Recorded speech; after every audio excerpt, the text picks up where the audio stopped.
So this week is rightly about celebrating peace and some political progress, but the process of politics is still deadlocked. Is it fair to say, Chris, that as of right now, the government, those who are arguing the case for power sharing, are out of arguments, out of concessions? It's now up to the DUP. Well, it's always up to the people, the parties here.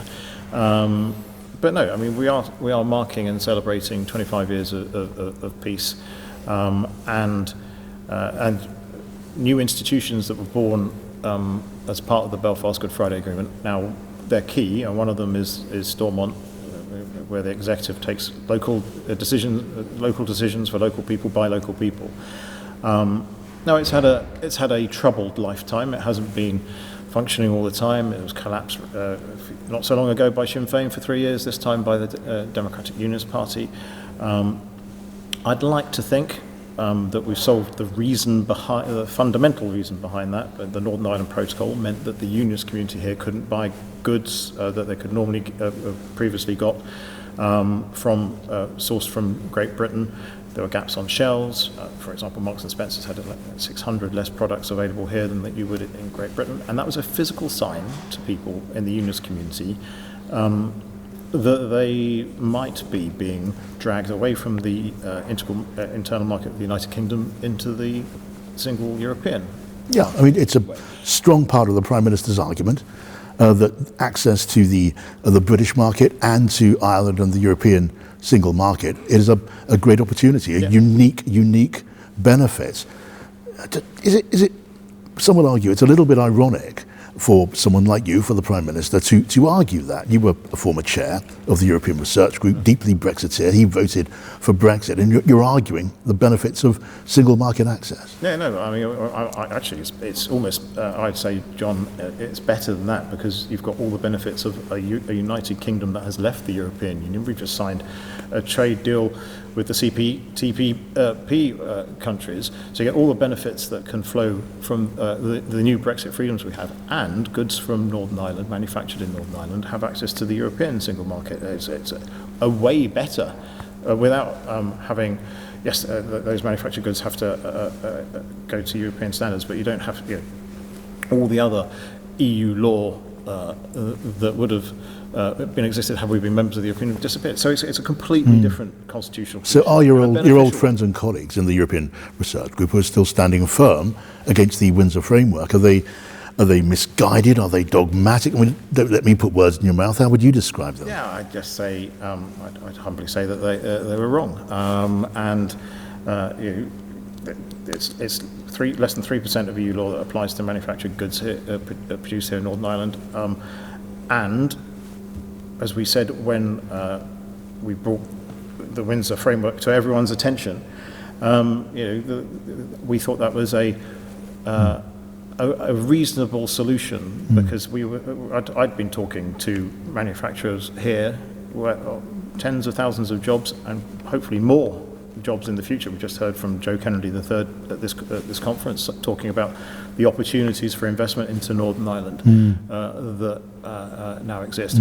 So going back to your first question, we want stable institutions, because that is the kind of almost the last piece of the jigsaw. Yeah, that argument, though, as you know, it won't make you wildly popular with your old ERG mates. Well, I think in the vote there weren't that many that didn't agree with that. Okay, the numbers have worn down a little bit. On the question of investment, an important argument. I was talking to Ian Paisley Jr. here yesterday. He was saying the argument about unlocking enormous US investment. He said it was moonshine. Well, if moonshine's one of the products, then that's fantastic. I think Ian, I'm not sure if Ian represents Bushmills, but another fantastic product that good investment into Northern Ireland. I wouldn't call it moonshine. I'd say that's an investment in peace and prosperity for the future. That's giving the next 25 years of the Belfast Good Friday Agreement and this country a massive boost. So I don't think anybody should dismiss it. I think it's a foolish thing to say. It's a big dinner tonight, hosted by the Prime Minister. You're looking forward to that, no doubt. Yes. I mean, why do you go yes? Well, it's It is. It's a really important moment, but it's a lot of pressure on my department actually, because we've helped put this dinner together, and these are really, there's some very big people coming. Is it a difficult balancing act? I mean, that's a diplomacy problem. I'm very pleased to say I'm not in charge of the seating. No, mind you, the former Prime Ministers Boris Johnson and Liz Truss are going to be here, along with Theresa May. You probably know there are some people around here, I don't need to name them, who aren't very happy about Boris Johnson turning up to this occasion. Why don't you set them straight if you can? What's been Boris Johnson's contribution to what you're celebrating here, peace and reconciliation in Northern Ireland? Well, actually, and to be quite frank, John, Boris's contribution was started when it's not. This is a reflection on where we got to with the Windsor framework, because we needed to reset our relationship with the European Union to get that. The process of that actually started by how we helped with the issues on the Polish border when Belarus was stuffing refugees across the border. Then Boris led the group of countries for Ukraine. He built us credibility amongst many EU countries that gave us the opportunity later to build the Windsor framework. I know the point of what you're trying to say in your question, but quite honestly, what am I trying to say in my question? I get the feeling you're trying to say that people in Northern he calls the Northern Ireland Protocol. I generally think that Boris thought the Northern Ireland Protocol would solve problems. We certainly oppose the framework that you're celebrating here today. Yeah, and as I say, everybody's allowed to make one mistake. All right. So if there's any tension, you'll smooth it over. The time to talk to us. It is a big part of your mission here to set out the rewards of political cooperation in terms of US investment. I wonder, what scale of investment are we talking about? President Biden spoke of scores of companies queuing up, he said, to invest in Northern Ireland. Did he mean that literally, scores of companies? You've already got over 230 American firms that have made investments here in Northern Ireland. I think when I've talked to the heads of those operations here, and I've talked to many of them over the course of the past 10 days or so and more before I even embarked on this trip, they're excited about Northern Ireland. They have a history in Northern Ireland. They believe in the people in Northern Ireland.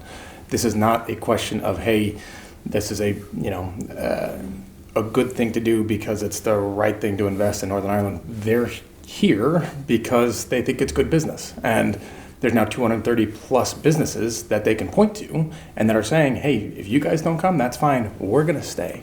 And so I think there's an awful lot of excitement. There's still some questions that, again, the president alluded to and has been referred to over the course of this week of companies like stability, and they like clarity, and they like to know what the rules are, how and if and when they might change. And so getting government institutions running and clarity and certainty behind that will only help. But this place, I think, is primed for investment, and people are excited about it. Well, against that background, the obstacle to renewing power sharing here is the Democratic Unionist Party, as you know, as everyone knows perfectly well. Is that position then on the part of the DUP, is that a kind of economic self-harm? Look, I spent nearly 10 years in Congress in the United States. I know politics is complicated and sometimes is hard to wholly wrestle with the position that my friends or allies or adversaries might be taking when I was in office. It's not for me to tell the DUP what's good politics for them. They know that, and they understand that, and they are doing what any political party would do, which is to stand for and talk to and be in conversation with their voters and their constituents. That process needs to play out, and I understand that, and I appreciate that.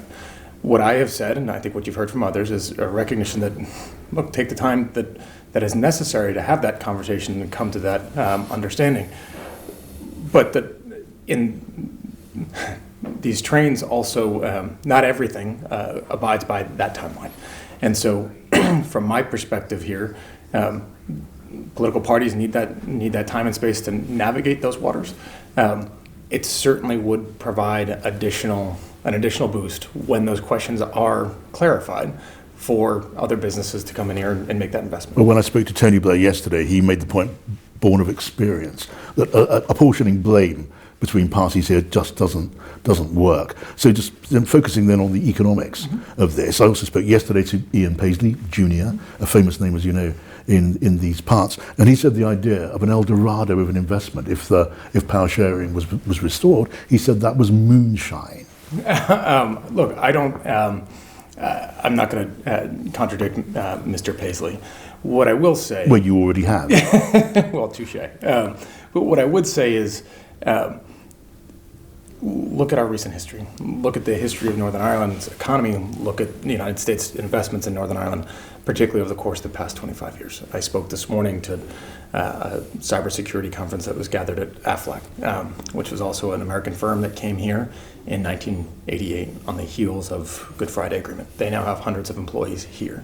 They're looking to expand here. The story that they can tell a number of other American companies is one that they're incredibly proud of, and one that they reiterate to other potential colleagues and competitors all the time, because it's good business. They believe in their employees. They believe in the ecosystem that they have helped incubate and create here. So with all due respect to any political leader out there that is going to take a view, do I think that the promise of economic investment is going to be the thing that ends up alleviating all concerns? No. Do I think that, and speaking as a former elected official, when you have the prospect of investing in people, building up a better quality of life, investing in their communities, their schools, their jobs, their healthcare, their future, that is certainly a good thing to do, and good things to do are often good politics. So I would hope that we're able to get there, again, with the clarity and certainty that everybody needs in order to make this work. Again, as you say, politics and business do rather overlap.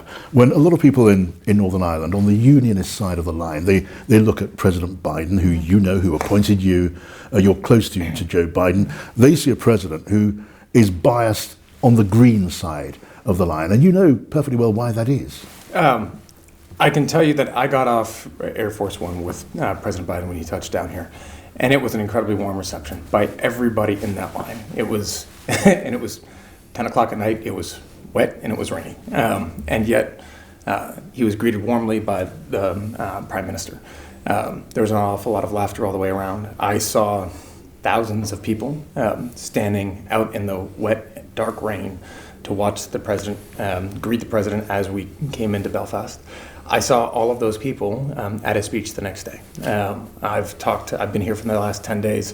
The response that I have gotten personally from the president's speech, from his visit, has been overwhelmingly positive. And so, look, I well know the fact that people are going to project on any American president, on President Biden, on me, various ideas of that might be good, they might not be so good. Yeah.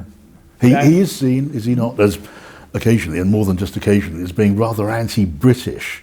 I mean, is there anything you could say to dispel that notion? Yeah, that's hogwash. Like absolute. I have been asked that question a number of times since I've been here, and I think it's absurd and it's laughable from my perspective, because one, people keep asking it, and two, as the president has said repeatedly, the United States and the United Kingdom enjoy a special relationship that has gone on for literally centuries. They are our closest and most integrated partner on dozens and dozens, scores, if not hundreds of issues. They are a core ally with the United States and will always be so. And so the fact that a number of people keep asking that question, I almost feel at times hoping for a different response. It's just not the case. This is a man that Air Force One can go in an awful lot of places. He chose to come here. He was with Prime Minister Sunak a couple weeks before, entered into a major international agreement with AUKUS agreement with the United States, UK, and Australia around nuclear submarines. They're going to see each other in a couple of weeks. Prime Minister Sunak's been invited back to the United States this summer. So for world leaders, the number of times they have come together, and as you know, they saw each other on Wednesday morning for a nice long cup of coffee. These are individuals that, from everything I have seen, heard, and believe, they get along well. There's deep alignment and interest between our two countries, our governments, and our people. And there's a lot to do together. Okay. The last one. I'm being asked to wrap. I'll do another half a question, go on. if I may. Yeah. The last one, purely on politics. Just as you and President Biden are promising economic benefits to the island of Ireland, from what we're seeing here, I guess there are also political benefits back home where you come from when it comes to the Irish-American vote, which is not unimportant. I think President Biden's support in an Irish-American community was strong before he got here and remained strong afterwards. Look, this is not what you saw from President Biden's visit here and to the Republic of Ireland was, yes, as he said, it was about partnership, it was about heritage, it was about future. But this is about the relationship, the deep relationship between the United States, the UK, Northern Ireland, and Ireland. And those relationships that are long, that are deep, and that are anchored in the past will go on for an awfully long time in the future. And we're grateful for it. Very good to talk to you. Thank you so much. Thank you, sir.